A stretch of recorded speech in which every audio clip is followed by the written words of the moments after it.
Train के third AC में toilet के पास बैठे थे जवान। टीटी ने जो कहा वे सुनकर इंटरनेट पर छिड़ गई बहस। जय हिंद, नमस्कार साथियों, आप सभी का एक बार फिर स्वागत है। ऑपरेशन सिंदूर के आने के बाद जवानों को इमरजेंसी में वापस ड्यूटी पे लौटना पड़ रहा है और इस दौरान उनका रिजर्वेशन कंफर्म नहीं हो पाता क्योंकि उन्होंने तत्काल अपने घर को छोड़ा और ट्रेन में बैठे, जहाँ जगह मिली वहीं बैठ गए। अब जो थोड़ी सी जगह यदि बैठने को मिलती है तो वो ट्रेन की गली और ट्रेन के बाथरूम के पास जो जगह है वो है, और अक्सर जवान वहीं पे बैठ के यात्रा करते हैं जिनके पास रिजर्व टिकट नहीं होता है। वैसे तो इंडियन रेलवेज का नियम है कि टीटी है बिना टिकट वाले पैसेंजर्स के साथ में कानूनी रूप से व्यवहार करने का सलूक है, यानी वो बदतमीजी नहीं कर सकते, दुर्व्यवहार नहीं कर सकते, गाली गलौज नहीं कर सकते, धक्का नहीं दे सकते, ट्रेन से उतार नहीं सकते। लेकिन वहीं जब आम पैसेंजर्स की जगह बात फौजियों की हो तो जनता इमोशनल हो जाती है और वायरल वीडियो पर भी लोग भावना में बहकर रिएक्शन दे रहे हैं। देखिए, इसमें कोई शक नहीं है कि देश की वीर जवानों की वजह से ही आज देश सुरक्षित है और भारत का हर एक नागरिक चैन और सुकून की सांस ले पा रहा है। लेकिन वायरल वीडियो को देखने के बाद इंटरनेट यूजर्स टीटी के बारे में अपशब्दों का उपयोग कर रहे हैं, जिसे कहीं से भी सही नहीं ठहराया जा सकता। दरअसल आनंद विहार टर्मिनल से कामाख्या जंक्शन के बीच चलने वाली नॉर्थ ईस्ट एक्सप्रेस में कुछ फौजी सफर कर रहे थे। जो जानकारी के मुताबिक आईटीबीपी, बीएसएफ, सीआरपीएफ के जवान होते हैं और थर्ड एसी में गेट के पास गलियारे में बैठे होते हैं। 13 मई को यह घटना ट्रेन के B5 कोच की गैलरी में हुई थी। वायरल पोस्ट के मुताबिक कुछ फौजी कानपुर से चढ़े, कुछ फतेहपुर से और कुछ प्रयागराज में। तभी टीटी आया और उन्हें गलियारे को खाली करके स्लीपर और जनरल में जाने को कहने लगा, जिससे यह विवाद बढ़ गया। स्लीपर में जाना पड़ेगा भाई, टीटी को इस वीडियो में कहते सुना जा सकता है कि स्लीपर में जाना पड़ेगा। इसके जवाब में फौजी रिप्लाई करते हैं कि आप बदतमीजी कर रहे हो, ऐसे नहीं जाएंगे हम, हमारे पास भी पास है।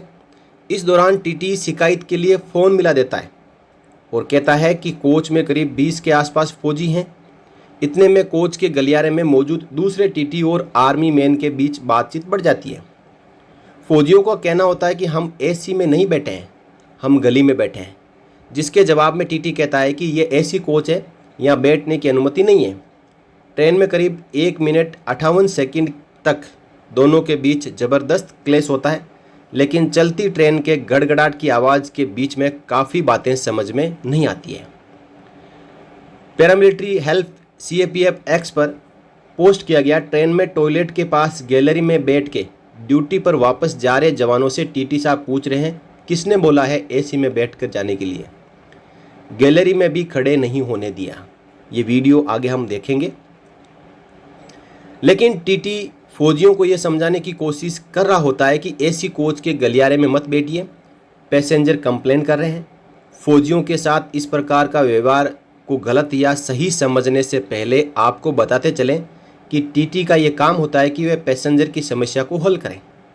ऐसे में फौजियों के लिए कोई भी अच्छा कदम उठाने के लिए रेल मंत्रालय को ही पहल करनी होगी। इस पूरे समाचार का जो सारांश है सबसे लास्ट लाइन में है कि फौजियों के लिए कोई भी अच्छा कदम उठाने के लिए रेल मंत्रालय को ही पहल करनी होगी। दोस्तों, हम फिर बात करेंगे जो ट्रेनों में एक मिलिट्री कंपार्टमेंट होता था उसके बारे में। क्यों हटाया गया? क्या फौजियों को बाथरूम के पास बैठकर यात्रा करने के लिए मजबूर किया जा रहा है? और इस खबर में यह कहा जा रहा है कि जो उस कोच के यात्री है उन्होंने कंप्लेन की टीटी से कि हमें परेशानी हो रही है। अरे, जब आप रात को अमन और चैन की नींद सोते हो, फौजी बॉर्डर पे खड़ा होकर आपके लिए ड्यूटी देता है, तो फौजी तो नहीं कहता है कि हमें समस्या हो रही है यहाँ खड़े हुए, हमारे पैर दर्द कर रहे हैं। वो तो कंप्लेन नहीं कर रहा है कि देश के दूसरे लोग सो रहे हैं और हम खड़े हैं। तुम्हारे लिए अपनी जान की बाजी लगा देता है एक फौजी, और जिसको तुम कह रहे हो कि हमें तकलीफ हो रही है। वहीं एक और घटना हुई जिसमें उसी बोगी कंपार्टमेंट के अन्य यात्रियों ने फौजियों को अपनी सीटें दे दी थी। डूब शर्म से जो ऐसे कह रहे हैं कि फौजी यदि गली में बैठे हैं तो हमें समस्या हो रही है और वो टीटी को कंप्लेंट कर रहे हैं। देशवासियों के लिए फौज है, तो फौज के लिए देशवासी क्यों नहीं हो रहे हैं, आगे क्यों नहीं आ रहे हैं? उन्हें कंप्लेन करने की आवश्यकता कहाँ थी? उनको ये कहना चाहिए था कि ये इमरजेंसी में हमारे लिए, हमें बचाने के लिए, हमारे देश को बचाने के लिए ये वापस ड्यूटी पे जा रहे हैं, तो इनको कुछ मत कहो, जहाँ जगह मिले वहीं पे बैठने दो। अरे कुछ एक घंटों का सफ़र होता है, 10, 12, 15, 20 घंटों का। आप ज़िंदगी भर अपने घर में रहते हो, ऐसो आराम से गाड़ियों में घूमते हो। यदि थोड़ा सा कहीं पे फौजी आपको ट्रेन के डिब्बे में नीचे बैठे हुए, गली में बैठे हुए मिल जाए तो आप उनका सम्मान करो, अपनी सीट पे बैठने दो। सीट लेटने के लिए पूरी होती है, लेकिन उसके ऊपर एक आदमी बैठ भी सकता है। यदि आप थोड़ी थोड़ी जगह एडजस्ट करोगे तो ये फौजी अपना सफ़र काट लेते हैं, क्योंकि इनको इस प्रकार की जो समस्याओं का सामना करने की आदत है और वो अपना सफ़र कर लेते हैं। लेकिन टीटी, आम जनता कहीं पे वो फौजियों का साथ दे रही है, तो कहीं पे कुछ लोग और टीटी ऐसे भी होते हैं जो इन फौजियों को उस डिब्बे से उतारने के चक्कर में रहते हैं, बोले कि जनरल में जाके बैठ जाओ। जनरल में हमारे देश की रेलवे की ऐसी व्यवस्था है कि जनरल में लोग खड़े रहते हैं और खड़े रहने के लिए भी जगह नहीं मिलती। तो कुछ पल यदि वो बैठ के कहीं पे कोने में निकाल लिया और अपनी यात्रा पूरी कर ली, तो इन टीटियों का और जो दूसरे लोगों का क्या जाता है। फौजी अपने मोबाइल में मैसेज भी दिखा रहे हैं कि देखिए हमें मैसेज प्राप्त हुआ है कि आप तुरंत ड्यूटी ज्वाइन करें। तो चलिए आगे इस वीडियो को आप पूरा देखें, और यदि आप सही समझते हैं कि फौजियों को सम्मान मिलना चाहिए, ट्रेन में उनको डिब्बे के पास बैठ के यात्रा करने को मजबूर नहीं किया जाना चाहिए, तो इस वीडियो को शेयर जरूर करें और रेलवे मंत्रालय, रक्षा मंत्रालय और भारत सरकार तक पहुंचाएं। और गुजारिश करें कि हर एक ट्रेन के साथ में एक मिलिट्री कंपार्टमेंट जो स्लीपर का होना चाहिए, ताकि 72 सीट हो और एक ट्रेन में इतने ही जो आर्मी के, पैरामिलिट्री फोर्सेस के जेसीयू जवान अधिकारी यात्रा कर रहे होते हैं उनको सीट मिल सके और वो अपनी यात्रा सुलभता के साथ में पूरी कर सके।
स्लीपर में जाना पड़ेगा, स्लीपर में यात्रा करेंगे सर। आप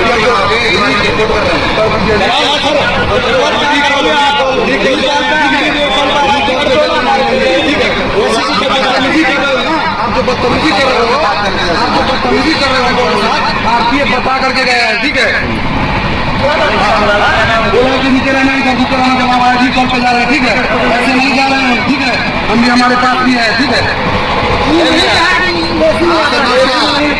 हमारे पास भी एक 25 हमारे पास बोल रहा हूँ सर, हमारे पास से बोल रहा हूँ। इसमें करीब 20 की संख्या में आदमी वाले हैं। हम आए हैं और 13 को बुलाया गया हमको, 15 को मैसेज है हमारे पास। हम कैसे जाएंगे आप बताइए, हम कैसे जाएंगे, हम कैसे जाएंगे, अरे सर हम कैसे जाएंगे, एसी में हम कैसे जाएंगे, आप मुझे बता दीजिए एसी में कहाँ बैठे, एसी में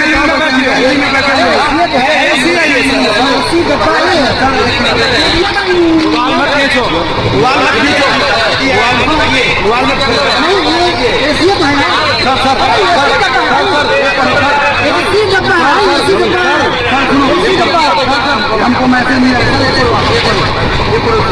हम क्या करेंगे,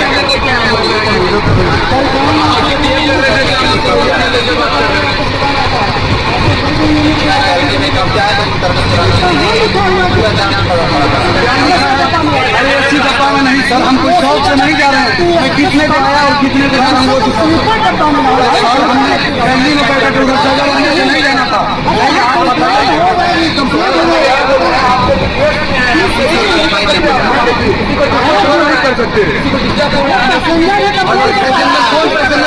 इस बारे में आप क्या राय रखते हैं? कमेंट सेक्शन में कमेंट कर हमें अपनी राय ज़रूर दें। वीडियो पसंद आई हो तो वीडियो को ज़्यादा से ज़्यादा लाइक करें और साथियों के साथ में शेयर ज़रूर करें और हमारे चैनल को सब्सक्राइब कर बेल आइकन को प्रेस करना ना भूलें ताकि जो भी लेटेस्ट अपडेट आए वो तुरंत आप तक पहुंच सके। आज की वीडियो में बस इतना ही। जल्द ही हाजिर होंगे एक नए वीडियो के साथ। तब तक धन्यवाद। जय हिंद, जय भारत, वंदे मातरम।